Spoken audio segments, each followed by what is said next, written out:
Hello, good morning everyone. I am Dr. Pawan Kumar Jha from Simage Group of Institution. Previous videos में हम लोग समझे थे कि process and bases of accounting क्या होता है. Today will discuss what do you mean by accounting equation. बहुत ही अच्छा टॉपिक है ये अकाउंटिंग में.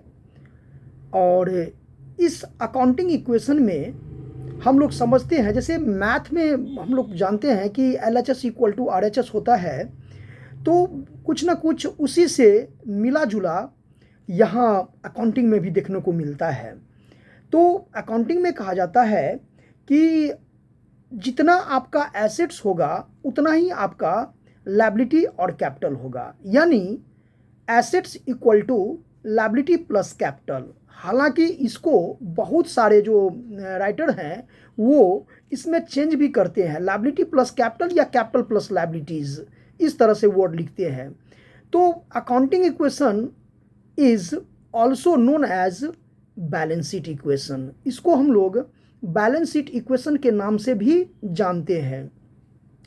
और ये इक्वेशन मुझे यही बताता है कि जैसे balance sheet is divided into two sides, left hand side और राइट हैंड साइड, उसी से कुछ मिलता जुलता यहाँ पर अकाउंटिंग इक्वेशन बताता है कि all assets equal to all liabilities.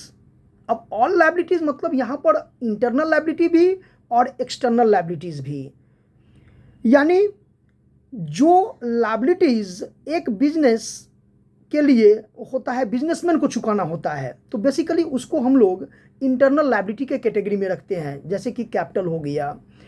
और दूसरी तरफ कुछ लायबिलिटी बिजनेस के लिए वो भी होते हैं जो उनको आउटसाइडर यानी थर्ड पार्टी को चुकाना होता है, तो उसको बेसिकली एक्सटर्नल लायबिलिटी के कैटेगरी में रखते हैं.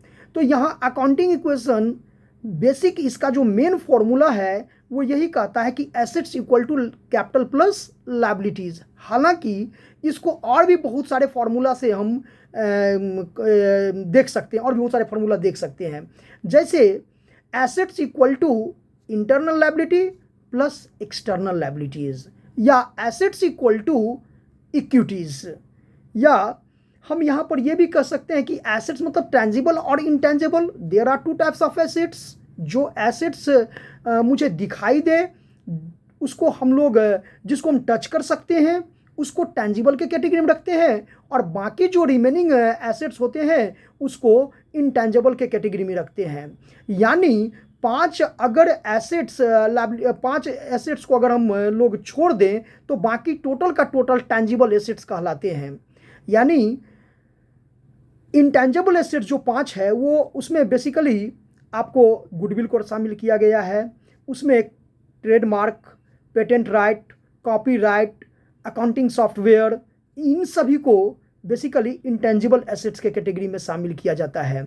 और जहाँ तक टेंजिबल एसेट्स की बात होती है तो उसमें land, building, machine, furniture, debtor, cash etcetera, इन सभी को इसमें शामिल किया जाता है. तो इस तरह से हम लोग कह सकते हैं कि tangible assets plus intangible assets equal to internal liability plus external liability. ये भी अकाउंटिंग इक्वेशन बन सकता है.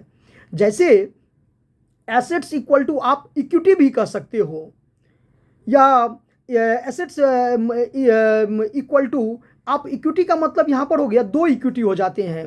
एक तो ऑनर्स इक्विटी होते हैं जो कि ऑनर को पेमेंट करना होता है. एक बिजनेस जो ऑनर को पेमेंट करता है वो ऑनर्स के इक्विटी में आते हैं, जैसे कैपिटल और रिजर्व एंड सरप्लस, ये दोनों आपको इसमें आते हैं. तो अंततः हम लोग इस टॉपिक में समझें कि assets equal to capital plus liabilities, यही अकाउंटिंग इक्वेशन मुझे बताता है. यानी जब भी होगा तो एसेट्स और कैपिटल लायबिलिटीज, यानी एसेट्स को अकाउंटिंग इक्वेशन में हम लोग लेफ्ट हैंड साइड में शो करते हैं, जबकि लायबिलिटी और कैपिटल को हम लोग राइट हैंड साइड में शो करते हैं.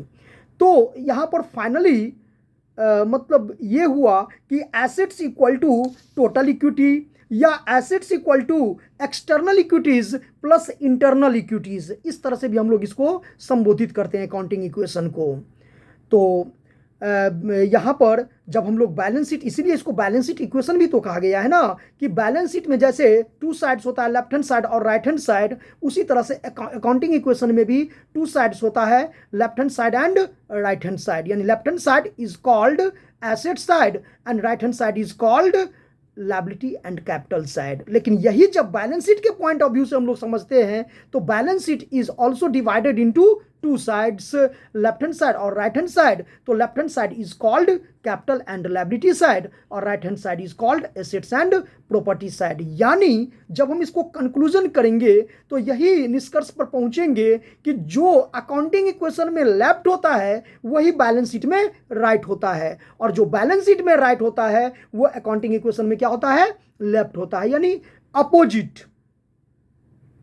यानी एसेट्स अकाउंटिंग इक्वेशन में लेफ्ट में था तो बैलेंस शीट में एसेट्स क्या हो जाएगा, राइट में हो जाएगा।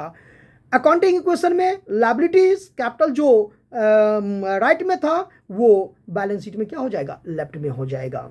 तो यही ओवरऑल अकाउंटिंग इक्वेशन हुआ। नेक्स्ट वीडियो में हम लोग इसके प्रैक्टिकल को सॉल्व करेंगे और इसको अच्छी तरह से और भी समझेंगे, कुछ ट्रांजेक्शन को ध्यान में रख करके हम लोग इसको सॉल्व करेंगे। Thank you all of you और इस मेरे वीडियो को अंत तक देखें, इसको सब्सक्राइब करें। धन्यवाद।